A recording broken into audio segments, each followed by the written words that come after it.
Gwaith Buddugol Cystadlaethau'r Dysgwyr yn yr Wyl Haf. Lefel sylfaen, fy ffrind gan Ffran Hynnyset. Ar hyn o bryd dwi'n ffrindiau gyda fy nhiwtor Cymraeg, fy ngeiriadur, Google cyfieithu a phopeth fel yna. Ond fy ffrind gorau ydy fy nghymydog. Dynes garedig gyda ymynedd sant ydy hi. Bob tro mae'n gwrando arna i gyda mynegiant ddeallgar ar ei wyneb, ond hefyd fel dynes sy'n ceisio datod pelyn o wlân. Yn lle ateb fy nghwestiynau neu ofyn beth yn y byd ydych chi'n trio dweud, mae'n gwrando'n ofalus. Ar ôl i mi orffen, dim ond nawr ty fy nghariad beth am baned fydd hi'n dweud. Heddiw, dysgais i bod hi'n fyddar. Lefel canolradd fy niddordeb gan Sally Ryan. Cerdded ydy fy niddordeb, a dros y blynyddoedd mae fy ngŵr a fi wedi cerdded llawer o gwmpas y Deyrnas Unedig ac Ewrop. Dwi wastad wedi bod eisiau mynd i Peryw, ac ar ôl i fy ngŵr ymddeol, mi wnaethon ni benderfynu fynd ar daith gerdded arbennig yno. Ro'n ni'n gyffroes iawn. Mi wnaethon ni ddechrau cerdded efo ein tywysydd Simeon yn Cwsgo, dinas hardd yn yr Andes. Mae Cwsgo 3,400 metr uwch lefel y môr. Roedd yr uchder yn gwneud i mi deimlo'n sâl ac roedd calon fy ngŵr yn rasio. Allwn ni ddim bwyta a gallai fy ngŵr ddim cysgu. Pam da ni'n gwneud hyn, dywedodd fy ngŵr, mi ddylen ni fod wedi aros gartref neu fynd i gerdded yng Nghymru. A deud y gwir, o'n i'n meddwl yr un peth, ond dywedes i dim gwewyr, dim gwobr. Ar ôl 3 diwrnod yn cerdded o gwmpas Cwsgo, roedden ni'n teimlo'n well, ac yn wneud i ddechrau cerdded i fyny mynydd Salcantei efo Simeon. Roedd yn rhaid i ni ddringo i fyny bron i 5,000 metr mewn 2 ddiwrnod. Roedd cerdded yn anodd ac araf, achos roedden ni'n fyr o wynt. Y noson honno mi wnaethon ni gysgu mewn pabell fach, roedd hi'n oer iawn, ac roedd gennym ni gur pen oherwydd yr uchder. Dwi'n rhy hen i wneud hyn, dywedodd fy ngŵr. Dwi'n cysau gwersylla, a dyn ni hyd yn oed wedi talu i wneud. Mae hyn yn chwerthinllyd. Doedd o ddim yn hapus. Dywedais i ddim byd, o ro'n i'n teimlo'n ofnadwy o eog. Y diwrnod wedyn, mi wnaethon ni gerdded yn yr eira. Roedd y 2 ohonyn ni'n chael i'n anodd. Roedd yn rhaid i Simeon stopio ag aros amdano ni'n aml. O'r diwedd, ar ôl 6 awr, mi wnaethon ni gyrraedd y copa. Roedd hi'n heulog, yn dawel ac yn hardd iawn efo eira dofn a ni oedd yr unig bobl yno. Roedden ni'n teimlo'n anhygoel. Dim ond am 5 munud wnaethon ni aros ar y copa achos roedd yn anodd o'n adlu. Roedd cerdded i lawr ochr arall y bwlch yn hawdd ac yn hwyl yn yr haul. Roedden ni'n meddwl ein bod ni wedi cyflawni rhywbeth arbennig ac roedden ni'n teimlo wrth ein bodd. Ar ôl i ni ddod adre, clywais i fy ngŵr yn dweud wrth ffrind. Wrth gwrs, fyddwn ni'n mynd ar y daith gerdded eto i'r ariannyn tro nesa.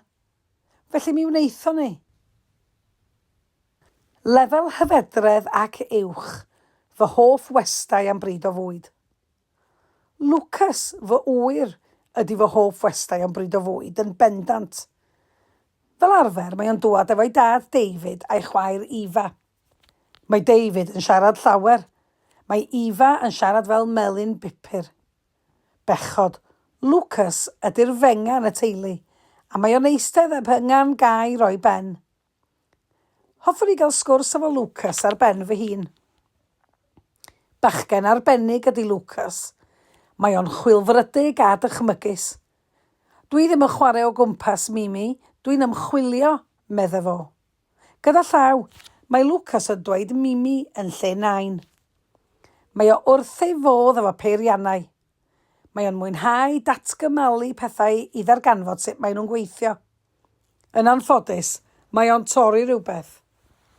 Paid â poeni Mimi, mi wnai ei drwsio. Paid â gofyn am gombain Massey Ferguson. Dwi'n edrych ymlaen at bryd o fwyd efo Lucas. Be ddyliwn ni goginio? Dwi wedi penderfynu. Cawl, lobsgaws, efo tatws stwn siafis a theisen mrang lemon. Dwi'n gwybod fod o'n hoffi bob un ohonyn nhw a medrwn ni baratoi cinio ymlaen llaw. Mae Lucas wedi cyrraedd.